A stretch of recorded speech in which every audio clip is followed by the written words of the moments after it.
Hello everyone दोस्तों, कोल India limited एक ऐसा पब्लिक सेक्टर, एक ऐसा महारत्ना जहां पर स्टूडेंट्स का सपना होता है इस ऑर्गेनाइजेशन में काम करने का। बहुत सारे स्टूडेंट इसके लिए वेट करते हैं कि कब इसका नोटिफिकेशन आएगा और कब ये रिक्रूटमेंट आए और मैं प्रिपरेशन करूं या फिर मैं गेट से अप्लाई करूं। लेकिन बहुत अच्छी एक न्यूज़ आ रही है कोल इंडिया लिमिटेड की तरफ से, जहां पर ये स्टूडेंट्स को बताना ज़रूरी है कि कोल इंडिया लिमिटेड हर साल, देखिए हर साल तो नहीं कहूँगा लेकिन मैं कहूँगा 2 से 3 साल में एक बार रिक्रूटमेंट जो है वो कोल इंडिया लिमिटेड करता ही है। और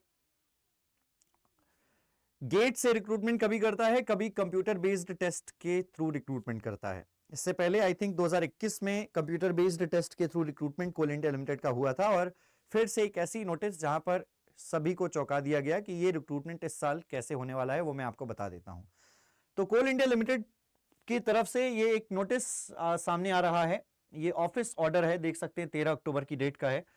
तो यहां पर कहा गया है कि recruitment of management trainees in all engineering disciplines except mining, मतलब सिर्फ माइनिंग में, जो कि पहले गेट के थ्रू रिक्रूट किया जाता था, shall henceforth be conducted through the computer based test mode from the year 2025 onwards.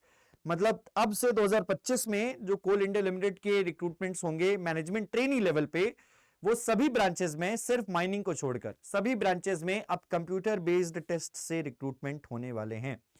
Gate based recruitment channel shall continue exclusively for the mining discipline. Mining discipline के लिए गेट से ही recruitment किया जाएगा, but electrical, mechanical, civil, electronics, इन सब में अगर कोई रिक्रूटमेंट आती है तो उसमें कंप्यूटर बेस्ड टेस्ट से रिक्रूटमेंट किया जाना है। ये ऐसा नोटिस में कहा गया है कोल इंडिया लिमिटेड की तरफ से।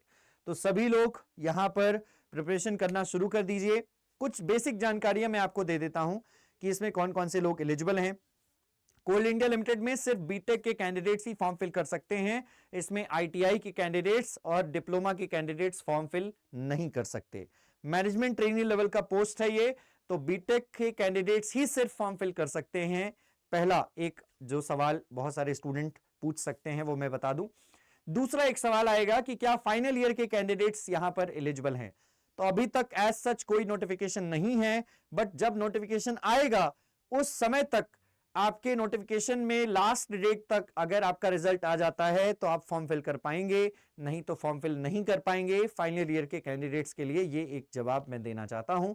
या फिर अगर नोटिफिकेशन में ये मेंशन किया गया कि फाइनल ईयर के कैंडिडेट्स फॉर्म फिल कर सकते हैं, आपको डॉक्यूमेंट वेरिफिकेशन के टाइम पर या फिर आपको इस डेट तक आपको रिजल्ट सबमिट करना होगा, तब आप फॉर्म फिल कर पाएंगे, नहीं तो फॉर्म फिल नहीं कर पाएंगे फाइनल ईयर के कैंडिडेट्स। तो ये बेसिक जानकारी, जो ये दूसरे नंबर की जानकारी है।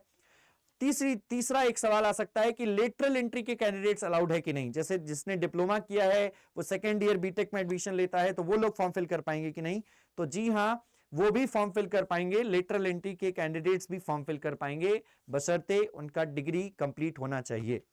चौथा एक सवाल आएगा कि क्या ये ब्रांच है मेरी, इससे मैं अप्लाई कर सकता हूं, ये मेरी ब्रांच है, इससे अप्लाई कर सकता हूं। तो देखिए मैं आपको बता देता हूं, अगर वैकेंसी इलेक्ट्रिकल इंजीनियरिंग में आती है तो इलेक्ट्रिकल इंजीनियरिंग और उसकी अलाइड ब्रांचेस, इसी प्रकार से मैकेनिकल इंजीनियरिंग में वैकेंसी आती है तो मैकेनिकल इंजीनियरिंग उनकी अलाइड ब्रांचेस, मतलब उनसे रिलेटेड जो ब्रांचेस हैं वो सभी लोग फॉर्म फिल कर पाएंगे। लेकिन सिर्फ बीटेक के कैंडिडेट फॉर्म फिल कर पाएंगे।